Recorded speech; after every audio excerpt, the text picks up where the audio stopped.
Today we're gonna tackle, oh my gosh, there's a little, hold on. We're gonna tackle it later because look at this.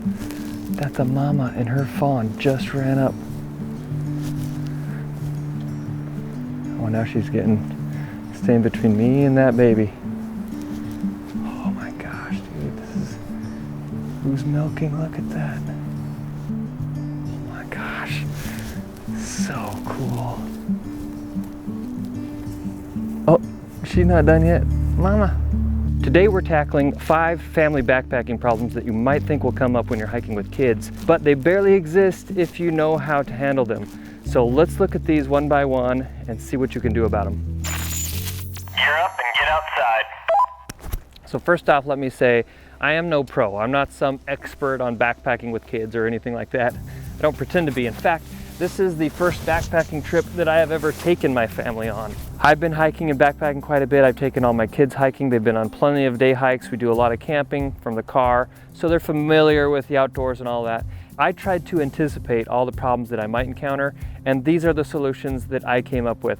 They may not be right for you, they may not be right for everyone, and some people may not think they're right at all, but this is what I think about them, so I hope it's helpful to you. Problem number 1 is gear overload. You might think that you need to get a whole bunch of specialized, expensive gear for your kids, but the reality is you really don't. Each kid obviously is going to need a backpack, and there are some kid-specific backpacks, like my son who's 10, wears this one because he's smaller and that fit him better. My girls who are teenagers are wearing these just adult size packs that I scrunch down for them, size down for them a little bit, and that seems to be doing the job just fine.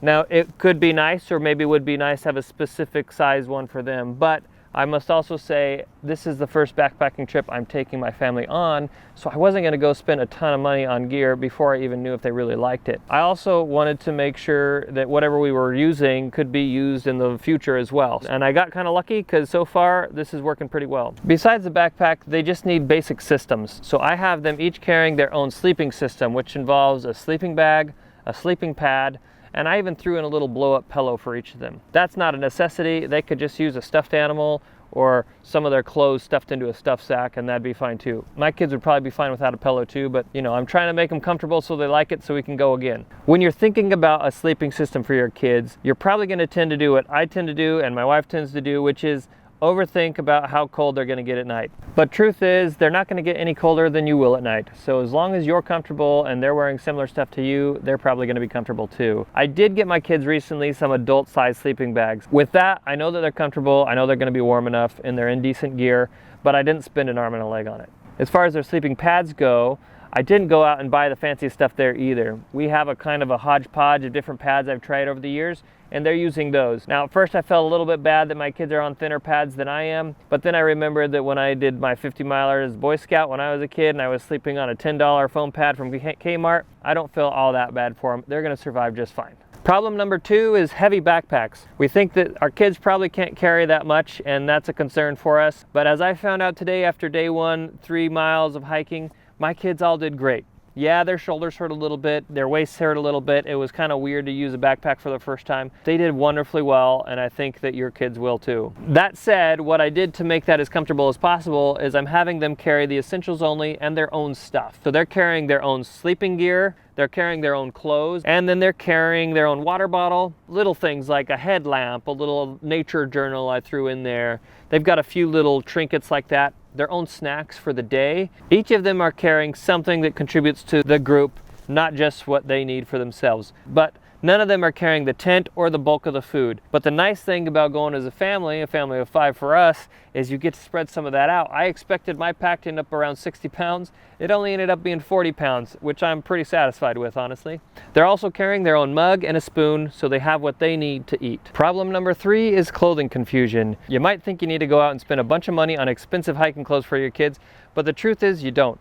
You just need to have good layers of the regular stuff they wear anyway. Just take synthetic stuff and not cotton. The 2 things that I did spend some time and a little bit of money on for my kids was 1, make sure they have good base layers. But these are just the base layers that are simple synthetic base layers from Costco. And I'm having them wear these at night as their pajamas, and then also it adds another layer if they get cold during the day. The other thing I did spend a little bit of money on was some really good socks. So these are some merino wool socks, or similar. Actually, these are hollow socks. I think it's alpaca wool. The thin little ankle socks my kids usually wear weren't gonna cut it. So I wanted to make sure that their feet stay dry and comfortable, and I got a couple pairs for each of them so that they can change at night. As far as shoes or boots go, they don't necessarily need some fancy hiking boots. A couple of my kids had some, but one kid was growing out, so I didn't bother going and buying more. I just had him wear his regular basketball shoes that he wears every day because they're comfortable and they have decent grip, and I know he's gonna wear them without complaints. They've also got each jackets, a rain jacket, and then they've got extra socks, extra underwears, but it's all regular stuff. I didn't go out and buy anything new. I just brought whatever they have that's synthetic, so no regular sweatpants, no jeans or anything like that, and that they'd be comfortable in. Problem number 4 is picky eaters with no kitchen.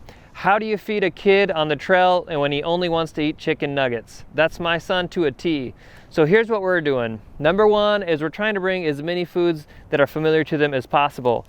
In fact, for lunches, we even brought Uncrustables, just little peanut butter and jelly sandwiches that are easy to pack. They're frozen up until we left. We're just threw them in our pack before we go, and they'll be good tomorrow when we eat them for lunch. We're also bringing along some cheese sticks that they're gonna be familiar with, and then we're eating oatmeal for breakfast and a few things that they just know and like already. But then we're mixing in some new stuff too. So this will be their first time trying some of these dehydrated foods. They like lasagna, so they're gonna try lasagna or chicken teriyaki, some of these kind of basic ones that they will hopefully like. What I did in advance though is I got their buy-in and I had them help choose what they were gonna have, and they're kind of excited about it. So at least we're going into it with a good attitude. I'm only bringing out 3 of these per day for the 5 of us, thinking that between my kids and us, that should be enough. And then I've actually got a spare one for each day if we need it. So, because I hate having and packing extra food that we don't need, but I also want to make sure everyone is full. So that's what we're doing there. The other thing I did is to try to make things a little bit fun and bring in some kind of dessert. So I got those freeze-dried ice cream bars. We're gonna try that for the first time. And then also a little pudding mix. We're just trying to do a few things that I think they'll find to be fun,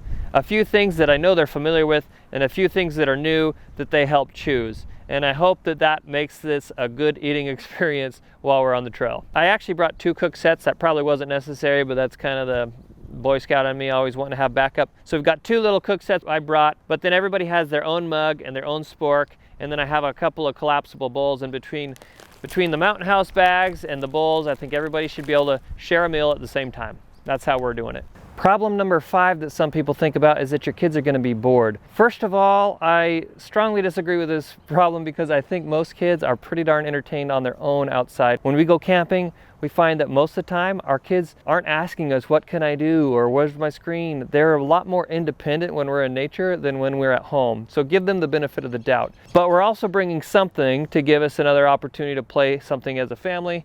We just brought some playing cards. Yes, it's a little weight, but it's a one little thing that we can do together that might be fun, and especially if it rains and we're stuck in the tent or something, we've got something to do. Besides that, little nature journals, make-up games outside, just explore. Where we're at here in the Olympic National Park on the coast, we've got tide pools and things to look at, so I'm not worried about coming up short on things to do. Sadly, I tend to underestimate my kids. Often when we go traveling or when we go camping or now backpacking, we might think that we have to come up with things to entertain them. But they often come up with things on their own to entertain themselves, or they just have a really good time exploring, just like I do. For example, right now I've got 1 kid just sitting out on a log reading a book, and 2 kids out collecting rocks and shells and whatever they find on the beach. So there you have it.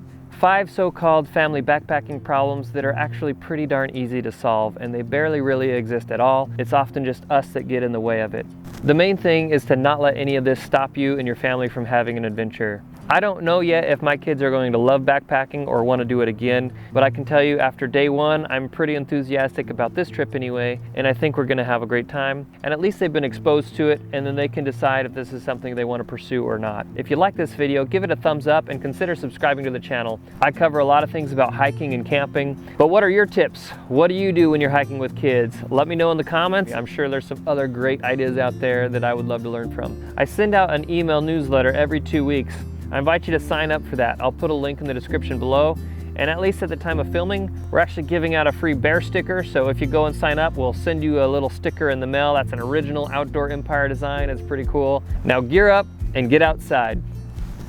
Oh, that's what I need to do.